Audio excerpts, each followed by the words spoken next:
let's bring in our final guest on this opening question. Neil, what's your view on this? Put your mic on, please. Thanks. Okay. I've not had a lot of involvement with Vision Zero in London, but I've been involved with this on an international level for more than 20 years now, from its origination in Sweden.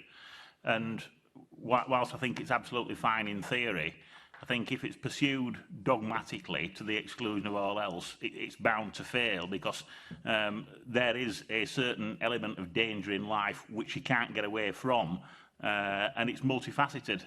Just listening to what Lorraine said just now, I completely empathise with what she said. My own mother was knocked down and killed by a bus 31st of July 2007, and this is not meant to be a harsh statement in relation to my mother, but it was her fault. And I went to the inquest, I heard all the expert evidence, I heard the evidence that the lady bus driver gave, and when the coroner, the West Yorkshire coroner at the time, asked me for my input, I stated my honest view then, and it's the same now, which was that the lady bus driver concerned was not to blame. My mother was 83 and she'd lost all hazard perception, and she literally walked out into the side of a bus that was swinging round in a right turn, and the lady bus driver was looking to her left front because the overhang on the bus means that it's in danger of encroaching on the pavement where people stand right up to the curb edge.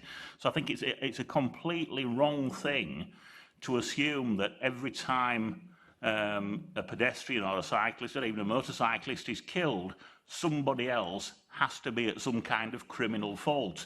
There are elements of life, this is the way life is, that people sometimes do silly things, reckless things and thoughtless things which result in harm to themselves. I've done it myself in a motoring context and in a home context.